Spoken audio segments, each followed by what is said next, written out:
Good morning. हम chapter पढ़ रहे हैं control and coordination.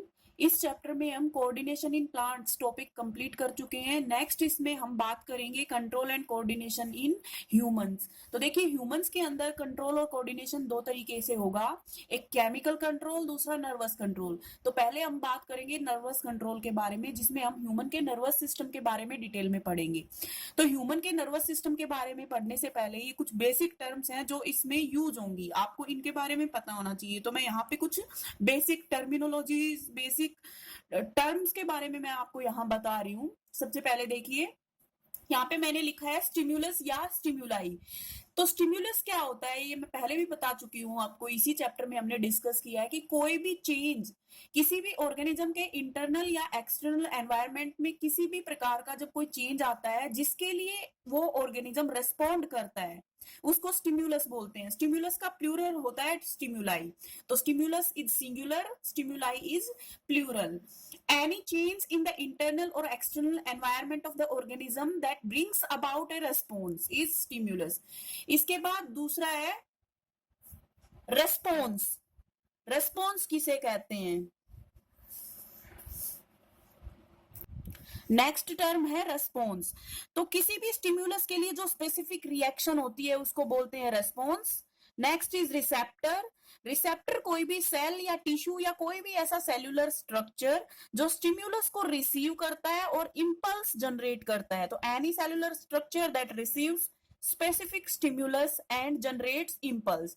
Next is impulse. क्या होता है? यहाँ इंपल्स वर्ड आया तो अब हमें इंपल्स का भी मतलब मालूम होना चाहिए।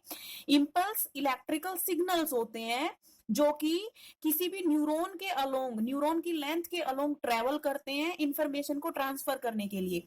Electrical signal that travels along the length of nerve fibre और neuron for conduction of information, वो इंपल्स होता है। Next is effector. Any cell और टिश्यू और ऑर्गन, मसल, ग्लैंड, कोई भी इनमें से कोई भी पार्ट जो कि एक रिस्पॉन्स जो है वो प्रोवाइड करता है। उसके बाद है सेंस। किसे कहते हैं? सेंस का मतलब होता है किसी भी ऑर्गेनिज्म की वो एबिलिटी जिसके थ्रू वो ऑर्गेनिज्म किसी भी चेंज को पहले तो रिसीव करता है और उसकी जो रिसीव करने की प्रॉपर्टी या एबिलिटी होती है उसको सेंस बोलते हैं। So the ability of an organism to perceive the change in its internal or external environment is called sense. Sense organs क्या होते हैं? वो ऑर्गन्स जिनके अंदर रिसेप्टर्स प्रेजेंट होते हैं, जिनकी हेल्प से वो एनवायरमेंट में या अपनी बॉडी के अंदर होने वाले किसी भी चेंज को रिसीव करते हैं। तो any organ which contains sensory receptors for obtaining information about the environment is called sense organ. अब देखिए यहाँ पे सेंस लिखा है मैंने, हियरिंग। हियरिंग मतलब सुनना, जो सुनने की सेंस होती है, तो यहाँ पे सेंस होगी हियरिंग। अब हियरिंग के लिए, इस सेंस के लिए कौन सा सेंस ऑर्गन रिस्पॉन्सिबल होता है? हमें पता है, हम अपने ईयर्स की हेल्प से सुनते हैं, तो ईयर्स। तो ये कुछ बेसिक टर्म्स बताई हैं। आई डोंट थिंक कि इसमें किसी को भी किसी भी प्रकार का कोई डाउट होगा।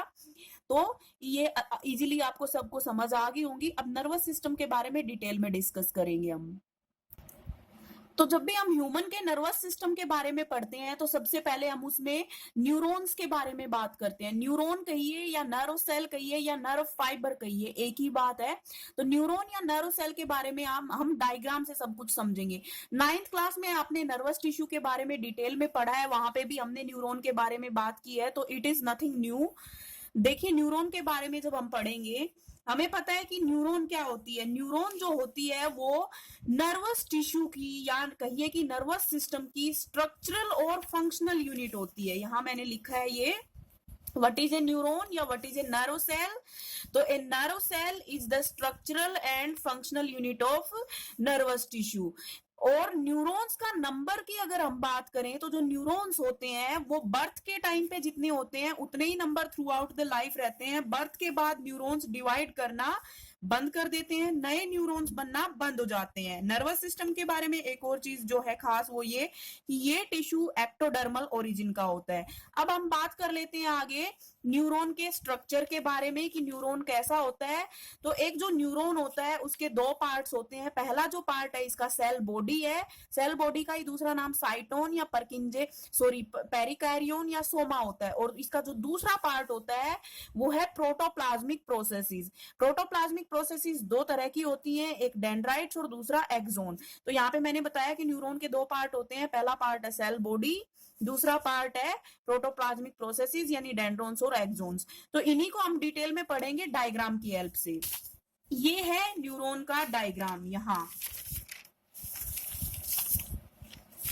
ये न्यूरॉन का डायग्राम है, या इसी डायग्राम को आप यहां से भी देख सकते हैं। इस जो ये आपकी न्यू मिलेनियम बायोलॉजी बुक है दिनेश की, वहां से आप समझ सकते हैं। ये ज्यादा बेटर है तो आप यहां से समझिए।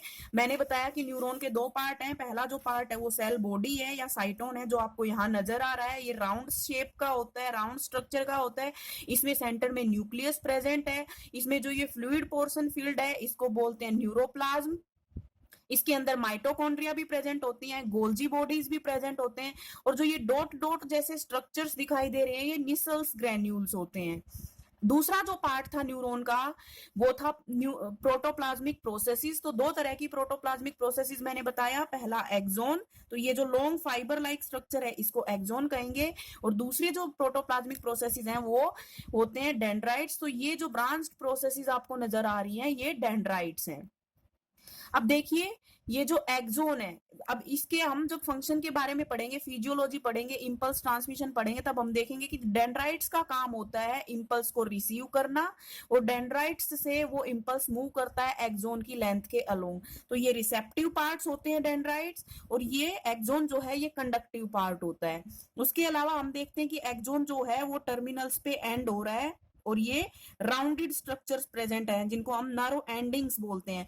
इनके अंदर कुछ सब्सटेंसेस फील्ड होते हैं, कुछ केमिकल सब्सटेंसेस फील्ड होते हैं जिनको हम न्यूरोट्रांसमीटर्स बोलते हैं। तो जब भी कोई सिग्नल यहां से यहां तक ट्रेवल करते हुए पहुंचता है तो वो सिग्नल के पहुंचने पे वो जो न्यूरोट्रांसमीटर सब्सटेंस है वो रिलीज होता है।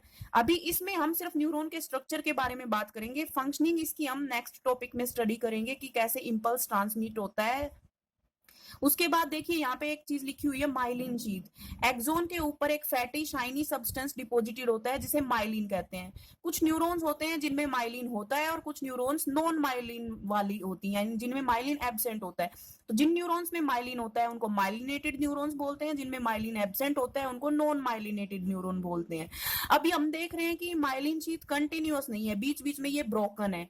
तो जहां जहां पे माइलिन शीथ एब्सेंट है वहां पे नोड्स प्रेजेंट है, उनको बोल रहे हैं नोड्स ऑफ रानवियर।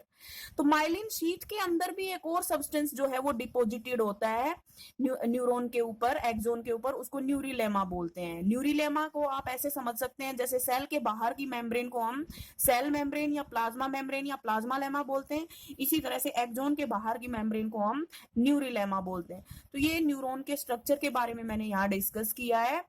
इसकी फंक्शनिंग या इंपल्स कंडक्शन हम नेक्स्ट वीडियो में डिस्कस करेंगे।